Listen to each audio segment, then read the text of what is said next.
Quan me varen telefonar per dir-me que havia guanyat, la veritat és que vaig sentir que s'havia complert el somni de la meva vida.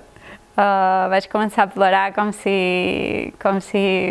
És que mai havia tingut aquesta sensació i va ser un dels dies més feliços de la meva vida, ho recordo així. Anava caminant pel carrer somrient, com si... Sí, molt contenta. Jo vaig triar aquest tema de les addiccions perquè en part és un tema que ha marcat un poquet la meva vida, o manco la meva manera de veure les addiccions ve molt marcada per allò que jo he viscut dins el meu entorn familiar. I bé, per això vaig decidir fer una obra autobiogràfica en certa mesura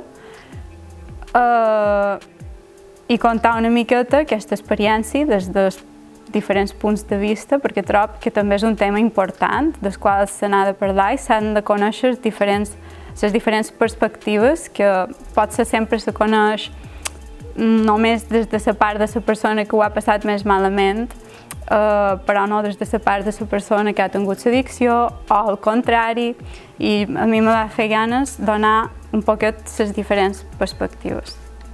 Per poder escriure sobre aquests temes i aquestes experiències m'he basat majoritàriament en la meva experiència i en aquelles coses que m'han contat els meus familiars i les persones properes de mi que també han viscut aquest camí. Però també hi ha hagut cosetes que les he hagut de fer una recerca perquè tal vegada jo no tenia aquella informació, per molt que jo la demanés, a vegades són temes difícils de parlar i realment record que cercant informació sobre aquest tema me va sorprendre la quantitat de coses que se poden trobar per la xarxa sobre com pinxar heroïna o sobre això. Hi ha moltíssimes coses i me va ajudar una mica també la recerca, però sí, majoritàriament està basat en allò que jo he pogut anar veient, demanant, recordant. També vaig haver de fer una mica de recerca quant al vocabulari s'argot d'aquest món, perquè o bé moltes de les coses que tenia eren en castellà o n'hi havia que, per no utilitzar sempre la mateixa paraula, vaig haver de cercar alternatives. Jo crec que al final el que m'agradaria transmetre a la gent que llegeixi aquest llibre, bé, a part d'un entreteniment i una sorpresa o les emocions que pugui causar, a part d'això, m'agradaria fer veure que darrere una drogoaddicció realment s'hi amaga una persona que té les mateixes pors, les mateixes preocupacions, els mateixos problemes que té qualsevol altra persona i que és molt més complicat del que es veu des de fora, Tu veus una persona que té una drogoaddicció i tal vegada penses que tot és culpa seva o que si està així és perquè vol, Un poquet veus allò superficial. I doncs jo el que volia transmetre és que hi ha molt més darrere, hi ha moltíssim més i que a més és una cosa que repercuteix a molta altra gent i no només a la persona que ho viu. Al final crec que és un tema una mica tabú o que està una mica estigmatitzat i és molt més complex del que es pensa i crec que m'agradaria fer veure això. Al final els nostres traumes mos fan ser qui som. Jo estic convençuda d'això. Te poden dur pel bon camí o te poden dur pel mal camí, però la majoria de gent té uns traumes de la infància que després, a partir d'això, forma la teva personalitat.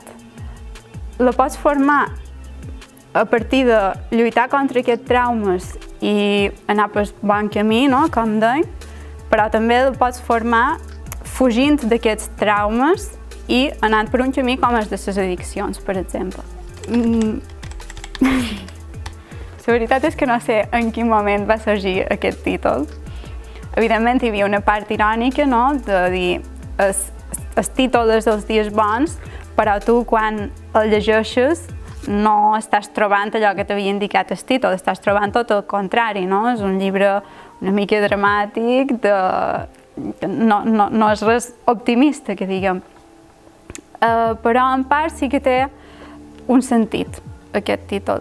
I és que al final, sobretot a la part de n'Ariadna, que és la filla d'en Xavi, ella el que intenta un poquet, sobretot al final de tot, és com a mantenir dins la memòria aquests moments bons que pot recordar de son pare o del que ha viscut a la seva infància i quedar-se amb això, no? Com a oblidar tota la resta i quedar-se amb els dies bons. I, per tant, sí, hi ha una part d'ironia, no? Els dies bons, el títol no té res a veure amb la imatge que percebem de la portada i amb el que després llegim, però sí que hi ha dies bons. El manco dins la ment del darrer personatge.